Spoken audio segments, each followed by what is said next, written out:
Hey y'all. So we are back with our second episode of our philosophical sessions. Yeah. And we're in our thinking chair. Yo. Yeah, that was actually Yo. wait, it's been There's a no way. long time. Because thinking chair is There's from no Blue's way. Clues, right? That is correct. Right, but the think. What's that from? Yo. Do you know? Nah, man. I ain't. There's Winnie the Pooh. Oh, Lord. Think. I think he actually goes like this. Think. Okay, so I don't even remember Blue's Clues that much. But how ironic, because the that's about all I remember. So anyways, okay, sorry. Start over. So, philosophical sessions where we just like to just talk about whatever. Yeah. And it's a surprise to the both of us. Well, obviously not the one saying the question, but when I say the question, hubby has no idea what it is. Yeah. When he says the question, I have no idea what it is. And, we just hit record and we say, what do you think about? Okay? And so, here's my question for today. Do you believe that a person can change? Absolutely. Yeah? Absolutely. There's no question to can a person change. The only question is will the person change? Does the person want to change? And do they have the willingness to change? Because often the problem isn't that someone can't change, because we're all constantly changing, right, all the time. And people often do change. They choose to change. And those choices aren't necessarily changes for the better, which is where the issue comes in. And some people do choose to change for the better. And it really goes to the mindset of the person. Like, what is their headspace? What is the catalyst for change? Like, did something traumatic happen? Did something wonderful happen? What is it that's prompting the change or the desire for change? Or is it a pressure to change? Because all change isn't good, and all change isn't by choice. Some change is circumstantial. Yeah. So a circumstance could occur throughout life that leads you to a forced change, a shift in lifestyle, which can shift your mindset. Right. So I feel like all of these things are factors that would go into, can a person change? Absolutely. But what is the change that's being made? What brought about the change? Why do you think some people don't then? Because they're saying they're set in their ways.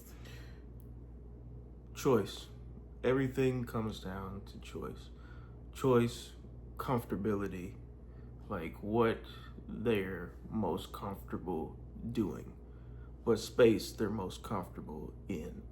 Like, they're set in their ways, basically just meaning that they have no desire to change.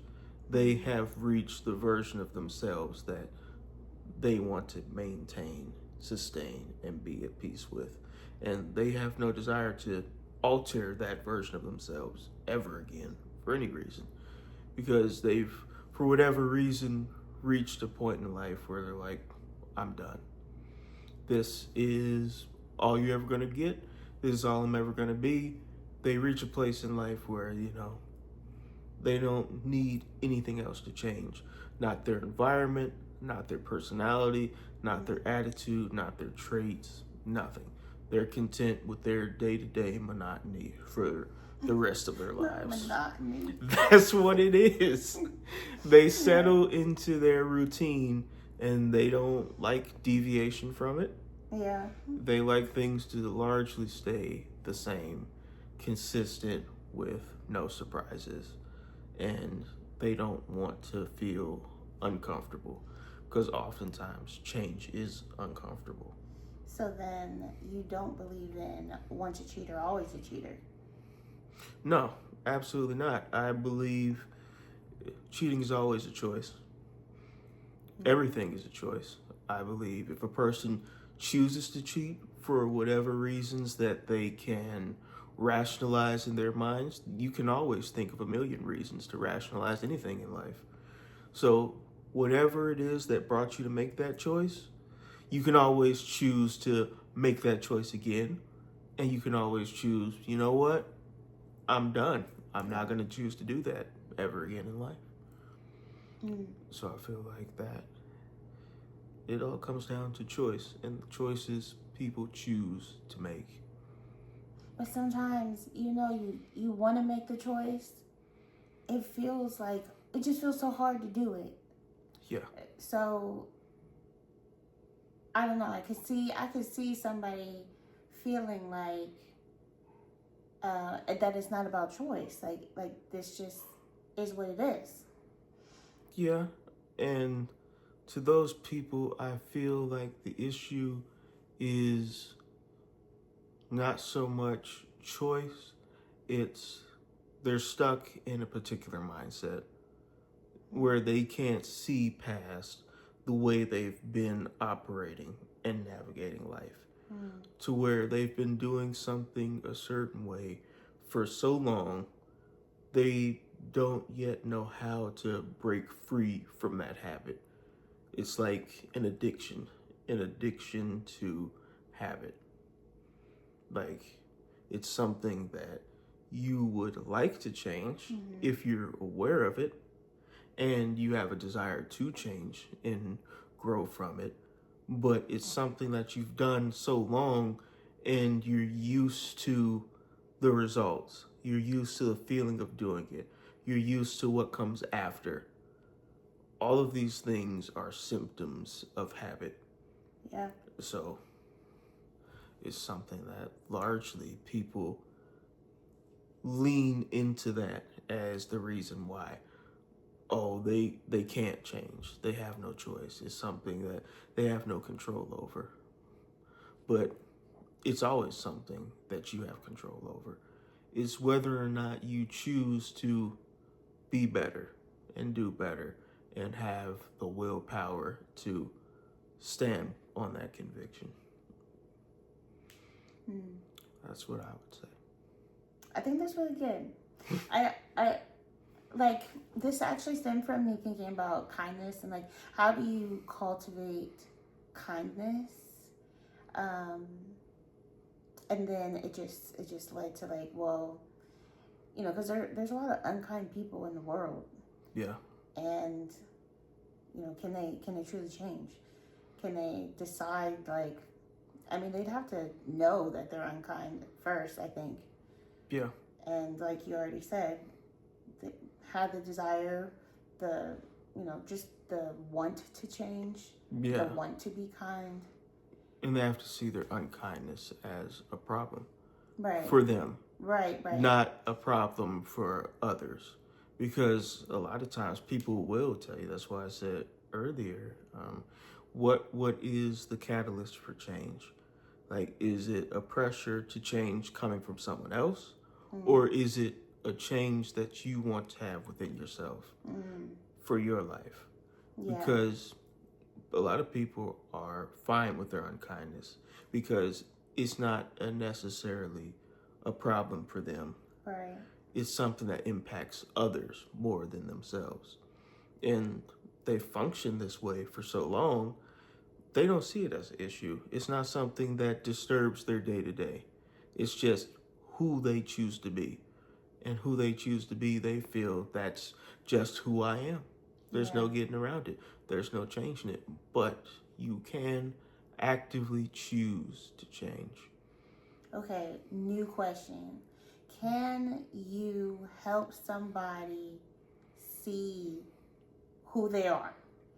Like, can you help somebody realize that they like, okay, just using the unkind person as an example, that is there a way to help somebody, like, like I guess, I don't know, I have a lot of thoughts and I can't put them all together. But, like, it made me think about that one saying about you can lead a horse to water, but you can't make him drink. The age-old saying, and it's very true. That's exactly where my mind went when you first brought this question to the table. And largely, it's exactly that. Yes, you can highlight certain things, you can acknowledge certain things, and when you bring them forth in such a way to where they could be received. A lot of things is delivery.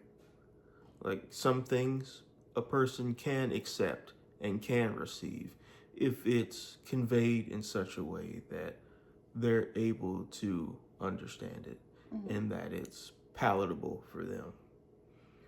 Whereas there are others who do need a more uncomfortable approach. They need discomfort to activate the shift in behavior. However, there is still the matter of, do they want to acknowledge anything that's being said? Right. Take it as an opinion or awareness. Like, are they aware that this is something that's an issue? And until they feel it's an issue, like, still with addiction as the example, until they feel it's an issue, it's not an issue. Right. So you can show them all the examples of why this isn't the proper behavior. But in the end, I don't think you would be doing is providing information. And it's up to them what they choose to do with the information. Yeah. Yeah. You're so smart, babe. Oh, goodness. I agree with everything you said. So, y'all tune in to I was going to say next week's, but there's no telling. Just the next episode of Philosophical Sessions, and thanks for being here. And I'm Kylan. And I'm Takara. The creators and hosts of Mutual Intentional Love. And we appreciate you being here. And as always, everybody, stay well and prosper. Peace.